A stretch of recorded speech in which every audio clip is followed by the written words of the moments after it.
नमस्कार, मी डॉक्टर मच्छिंद्र बांगर महाराष्ट्रातील हवामान परिस्थिती संदर्भात ताजा अंदाज देणार आहे. अरबी समुद्रातील पावसाचं वातावरण बऱ्यापैकी आता निवळलं आहे, परंतु बंगालच्या उपसागरात वातावरण तयार होत आहे आणि त्याचा संपूर्ण दक्षिण भारताबरोबर महाराष्ट्राच्या दक्षिणी भागातही परिणाम होतोय. सध्या आपण या मॉडेलनुसार जर निरीक्षण केलं तर सांगली, सोलापूर, सातारा, रत्नागिरी, सिंधुदुर्ग, लातूर, धाराशिव या काही भागात पावसाळी वातावरण तयार होत आहे आणि आजच्या अंदाजानुसार आपण या ठिकाणी पावसाचा अंदाज दिलेला होता. आपण मान्सूनच्या परतीच्या प्रवासाची प्रगती दररोज व्हिडिओमध्ये बघत असतो. आज मात्र फारशी प्रगती झालेली नाही, परंतु उरलेला गुजरात किंवा राजस्थानचा थोडा पूर्वेकडील भाग आणि मध्य प्रदेश, उत्तर प्रदेशमध्ये फारसं पावसाळी वातावरण नव्हतं, परंतु हलकी ढगाळ परिस्थिती होती. त्यामुळे मान्सूनचा परतीचा प्रवास या ठिकाणी झालेला नाही, परंतु 1-2 दिवसामध्ये तो आणखी गतिमान होईल यात काही शंका नाही. आपण जर उद्याचं वातावरण बघितलं तर उत्तर भारतामधली ढगाळ परिस्थिती आता संपत चाललेली आहे. जवळपास उत्तर प्रदेश, ओरिसा, छत्तीसगड, मध्य प्रदेश, अगदी विदर्भापर्यंत, तेलंगणापर्यंत, आंध्र प्रदेशपर्यंत पावसाची उघडीप तयार होते. मात्र कर्नाटक, रायलसीमा, तामिळनाडू, केरळ, महाराष्ट्रामध्ये मराठवाडा, पश्चिम महाराष्ट्र, मध्य महाराष्ट्र, उत्तर महाराष्ट्र आणि कोकणात ढगाळ परिस्थिती आहे. हलक्या पावसाची शक्यता देखील आहे. या परिस्थितीत फार सुधारणा होणार नाही, परंतु मराठवाड्याच्या विरळ भागात आणि पश्चिम महाराष्ट्रात, अगदी उत्तर महाराष्ट्रात सुद्धा स्थानिक ढगांच्या निर्मितीमुळे पाऊस होऊ शकतो. परंतु साधारणपणे असं आपण बघतो आहोत की 4, 5, 6 तारखेला फारसं पावसाळी वातावरण महाराष्ट्रामध्ये राहणार नाही. मात्र आपण 7 तारखेला बघतो सह्याद्रीच्या पर्वतरांगांच्या आजूबाजूने आणि दक्षिण कोकण, पश्चिम महाराष्ट्राच्या काही भागात जोरदार पावसाचं वातावरण तयार होऊ शकतं आणि हे साधारणपणे सातारा, पुणे, सांगली, कोल्हापूर, सोलापूर आणि रायगड, रत्नागिरी, सिंधुदुर्गमध्ये हे वातावरण असणार आहे. या मॉडेलने तरी विदर्भ, मराठवाडा, उत्तर महाराष्ट्र, मध्य महाराष्ट्रातला पाऊस 8 तारखेला उघडलेला दाखवला आहे, म्हणजे केवळ दक्षिण कोकणात पाऊस दाखवला आहे. मात्र एक कमी दाबाचं क्षेत्र 9 तारखेला सक्रिय होत असल्यामुळे विदर्भातून, मराठवाड्यातून पुन्हा पावसाला सुरुवात होणं अपेक्षित आहे.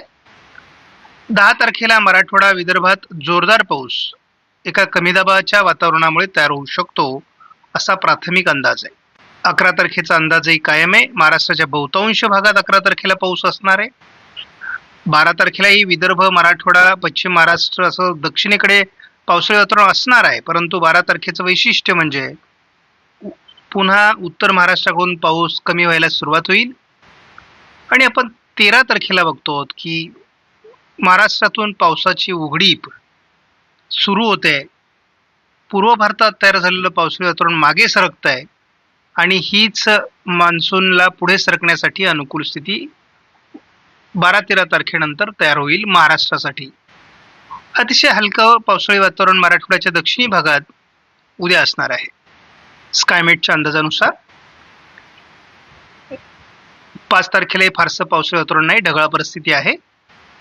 स्कायमेटने 6 तारखेला फारसं पावसाळी वातावरण दाखवलेलं नाही, परंतु स्थानिक पावसाचं वातावरणासाठी अनुकूल स्थिती आहे. 7 तारखेला देखील फारसं पावसाळी वातावरण नाही, मात्र पश्चिम महाराष्ट्र, दक्षिण कोकणात हलक्या सरींची शक्यता.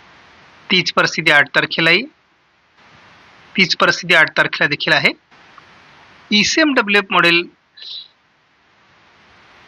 स्कायमेटनुसार देखील 9 तारखेला महाराष्ट्रात बहुतांश भागात ढगाळ वातावरण, पावसाची परिस्थिती निर्माण होऊ शकते. पुन्हा एकदा संपूर्ण महाराष्ट्रामध्ये पावसाचं अनुकूल वातावरण 10 तारखेला असणार आहे. ही परिस्थिती 11 तारखेलाही कायम राहील. 12 तारखेला उत्तरेकडून हे वातावरण कमजोर व्हायला सुरुवात होईल. ECMWF मॉडेलनुसार उद्या 4 तारखेला केवळ ढगाळ परिस्थिती आहे. 5 तारखेलाही कमजोर वातावरण आहे. 6 तारखेला महाराष्ट्रात फारशी पावसाळी परिस्थिती नाही, विरळ स्थानिक पावसाचं वातावरण तयार होईल. त्यामुळे ही शेतीची कामं उरकवण्यासाठी शेतकऱ्यांना मिळालेला हा अवधी आहे. 7 तारखेला महाराष्ट्रात फार पावसाळी वातावरण नाही. 8 तारखेला थोडं दक्षिण कोकण, पश्चिम महाराष्ट्रात पावसाला सुरुवात होऊ शकते. 9 तारखेला मात्र पश्चिम महाराष्ट्र, दक्षिण मराठवाडा, मध्य महाराष्ट्राचा दक्षिणी भाग, विदर्भाचा दक्षिणी भाग या ठिकाणी जोरदार पावसाळी वातावरण तयार होईल. 10 तारखेला देखील महाराष्ट्रात मध्य महाराष्ट्र, कोकण, पश्चिम महाराष्ट्र, मराठवाड्याचा पश्चिमी भाग, अगदी उत्तर महाराष्ट्रापर्यंत जोरदार वातावरण राहील. पूर्व विदर्भात पावसास अनुकूल स्थिती राहील, परंतु पावसाचा प्रभाव कमजोर राहील. 11 तारखेला अगदी उत्तर महाराष्ट्रापर्यंत मराठवाडा, पश्चिम महाराष्ट्र, मध्य महाराष्ट्र, उत्तर महाराष्ट्र असं पावसाळी वातावरण जोरदार राहणार आहे. 12 तारखेला मात्र विदर्भाकडून आणि उत्तर महाराष्ट्राकडून या पावसाचा प्रभाव कमजोर व्हायला सुरुवात होईल. 13 तारखेला अरबी समुद्रात एक कमी दाबाचं क्षेत्र आहे.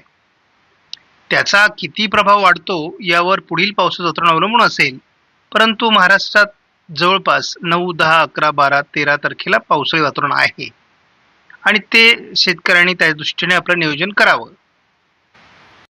आपण ECMW मॉडेलमध्ये बघितलं होतं की एक अरबी समुद्रामध्ये कमी दाबाचं क्षेत्र आहे. तर साधारणपणे त्याची पुढील काय परिस्थिती असू शकते याचा एक धावता अंदाज आपण घेणार आहोत. याचा विदर्भावर फारसा परिणाम होणार नाही, परंतु मध्य महाराष्ट्र, उत्तर महाराष्ट्राचा पश्चिमी भाग, पश्चिम महाराष्ट्र आणि दक्षिण कोकण किंवा संपूर्ण कोकणात याचा प्रभाव राहणार आहे.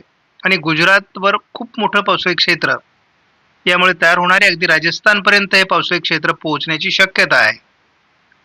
आपण बघतो अगदी गुजरात, राजस्थानला तुफान पाऊस देण्याची शक्यता दिसते आहे. साधारणपणे 16 तारखेपर्यंत याचं अस्तित्व 16 तारखेला याचं अस्तित्व संपेल आणि कराचीच्या दिशेने ते पुढे निघून जाईल. त्याच वेळेस बंगालच्या उपसागरातून एक सिस्टम महाराष्ट्रावर सरकते, परंतु ती विदर्भ आणि मराठवाड्यावर उत्तरेला किंवा उत्तर महाराष्ट्रात फारसा प्रभाव टाकणार आणि केवळ पश्चिम महाराष्ट्रात, दक्षिण मराठवाड्यात त्याचा प्रभाव राहणार आहे, दक्षिण कोकणात प्रभाव राहणार आहे. त्यामुळे पाऊस महाराष्ट्रातून लवकर उघडेल असं दिसत नाही. 18 तारखेपर्यंत तरी मान्सूनला माघारी फिरण्यास मज्जाव करणारं हे वातावरण आहे. आपण जेव्हा 12 तारखेपर्यंतचा अंदाज बघतो तेव्हा महाराष्ट्रात पाऊस होणार हे निश्चित आहे आणि याचा जोर देखील रत्नागिरी, सिंधुदुर्ग, सांगली, कोल्हापूर, सोलापूर, लातूर, धाराशिव, बीड, अहिल्यानगर, पुणे या काही जिल्ह्यांमध्ये असणार आहे. नांदेड, परभणी आणि छत्रपती संभाजीनगर, जालना, नाशिकसह उत्तर महाराष्ट्रातील सर्व जिल्ह्यांमध्ये